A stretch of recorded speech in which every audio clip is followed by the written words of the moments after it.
Hello guys, welcome again to my channel, Noel Mix Vlog. Please like, share, and subscribe. Thank you. So what's up guys? Ayan, katapos lang ng birthday yan ng aking ate, kaya tayo naman ngayon guys ay pupunta ng Tagaytay. So magpapalamig tayo, sandali lang doon. Dahil sa initong panahon, kailangan nating magpalamig paminsan-minsan. Konting pasilip lang kumbaga. Para bago kuwi ng Pangasinan, nakapasil pa ng Tagaytay. So ayan guys, expanding my vacation. My 2 days vacation here in Cavite. Kay Pastor yun. Hindi putulan niya natin. Edit. Hindi ako marunong. Mamaya turuan kita sa hapon ako uwi. Pagdating ko doon gabi na. Magsasarado na lang ako ng tindahan pagdating ko doon. Bakit wala ka sila doon? Nandun din, yung sabihin, sigurado pagdating ko doon, eksaktong saraduhan ng tindahan. Alas 10 naman yata kayo nagsasabi. Ganito ang ginagawa ko guys kapag nakakalayas ako sa bahay namin. Naglalakad siya muna bago umuwi ulit. Kasi pag nasa bahay ka na ulit, iyon, nandun na lang lagi. At last guys, andito na tayo sa Tagaytay, sa may Skyranch, Tagaytay City. Tuwan-tuwa talaga ako guys sa dalawang araw na bakasyon ko kasi nakasama ko yung 3 kapatid ko. Bali 6 kami magkapatid guys, 2 lalaki at 4 na babae. Kaya lang, our 2 younger sisters are passed away. Kaya sobrang namimiss ko lang talaga yung mga kabataan namin na magkakasama kami magkakapatid. Kaya sinasamantala ko yung ganito pagkakataon na nagkasama kaming muli. Madalang man pero masaya. Kaya hedo kami ngayon guys. Walk in muna kami dito sa loob. Pagkatapos magmerenda, ayan, lakad-lakad lang. Masarap ang panahon kasi dito. Naghahalo ang init at ang lamig. Kaya masarap sa pakiramdam guys.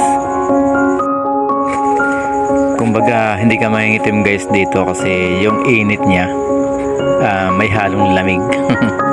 Kaya maganda panahon dito sa Tagaytay. Kaya pag nagkapera ako guys, gusto ko rin bumili ng lote dito sa Tagaytay. Gagawin ko ring rancho. At ito namang view na ito guys, sa harapan lang ito ng Skyranch, Tagaytay City. Magkaharapan lang sila guys. Isang attraction din ito dito sa Tagaytay guys.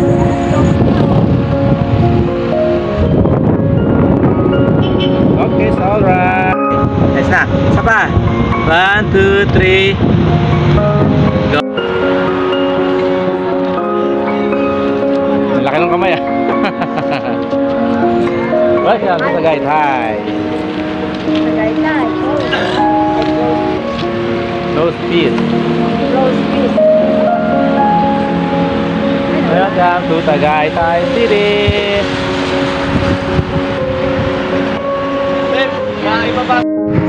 Buko pa tayo, buko pa. Ayan, kain tayo. Ginutom ang mangyan. Ayan, dito tayo Mike, roast beef. Ito maraming pancake. Kasi kuya, kuya.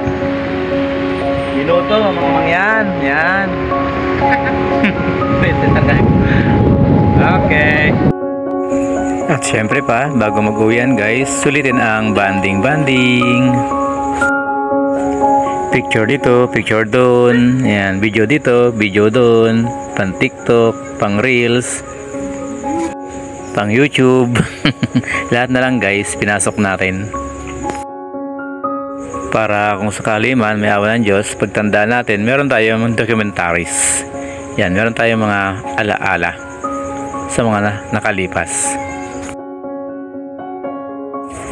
Hindi man namin nalibot ang buong Skyranch o hindi man kami nakasakay sa mga rides dito guys, pero sulit naman, masaya kami magkakapatid dahil nagkasama-sama kami. So guys, maraming salamat guys sa suporta ng bawat isa sa atin. Maraming salamat nga pala sa lahat ng mga supporters ko, sa lahat ng mga followers ko, subscribers ko guys. Thank you for all your support guys. Kaya tara na, ano pa hinihintay nyo guys? Uwi na!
Oops, bago nga pala ko uwi ng Pangasinan guys, iatid muna namin itong dalawa naming kapatid dito sa sakayan papuntang Batangas City guys.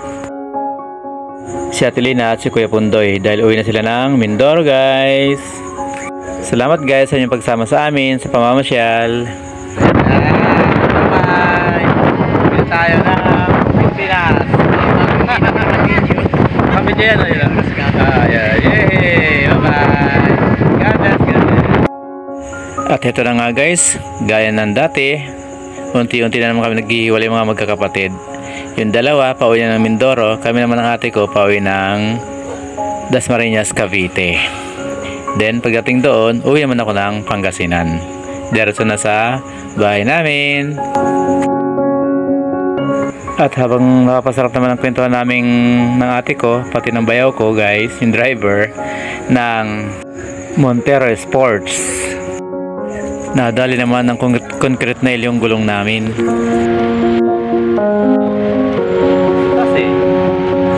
At tubeless pala ang mga gulong ng Montero guys. Madali lang pala yung vulcanize to, saglit lang.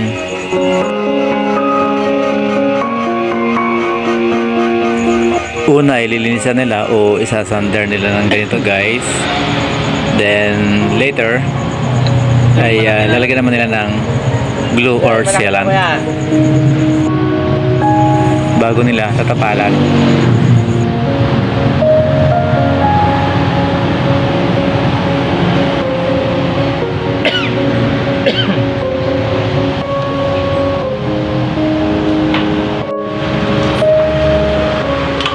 Malaki na pala ganun. Maraming butas eh.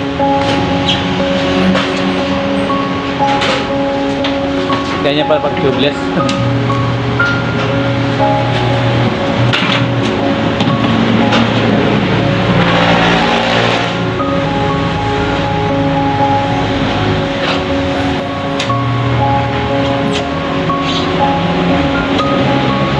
Delikado yung kamay mo pala dyan pag ano. Delikado yung kamay mo. Mandar na pala. Pag umikot na. Oh.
Nakakaskas sa tapalan pala yun, ano?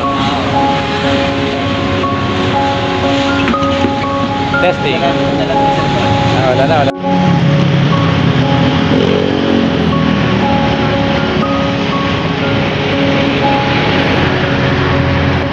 Meral ko siya sabi, meral ko.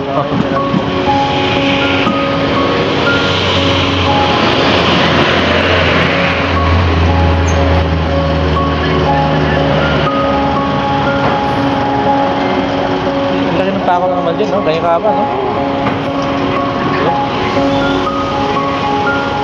Eh kung may interior yun, di butas din yun. Isang haba po.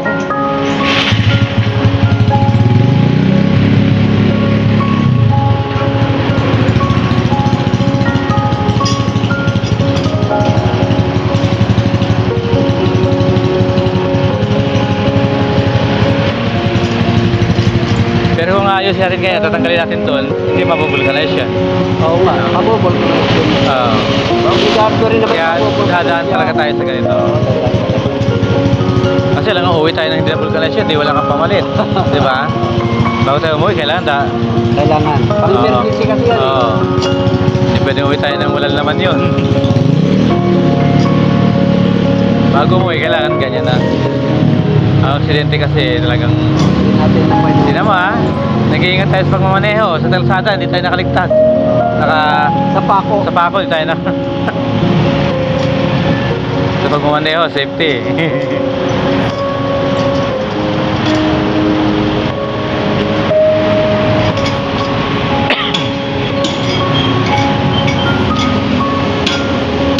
May ganyan ka din, pamukpok. Martilyo. Martilyo. Ito, guma, no? Oo, guma. Maganda to, hindi maingay.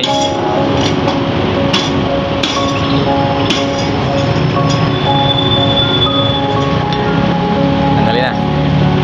Oh! Ang lit-lit, kaya-kaya. Pero sa mga patikang driver, alam na nila yung na-flat. Oo. Sa mga patikang. Ay, oo. Sa wakas, natapos din yung ating pabulkanize guys. Ayan, okay na. Ready na ulit ang ating gulong. Yan. Yung pinrepair natin guys, siyang gagawin natin pang reserva. At yung dating nakareserva siya, yun ang ginawa nating, kinabit nating gulong natin ngayon para matibay ulit. Ayan, ready na ulit tayong magbiyahe pauwi ng Dasmariñas, Cavite guys. Malapit na tayo sa bahay. Maraming salamat nga pala guys sa inyong suporta sa channel ko, sa patuloy niyong pagsubaybay guys sa lahat ng mga videos ko. God bless all guys. See you in my next videos. Bye bye. Thank you for watching.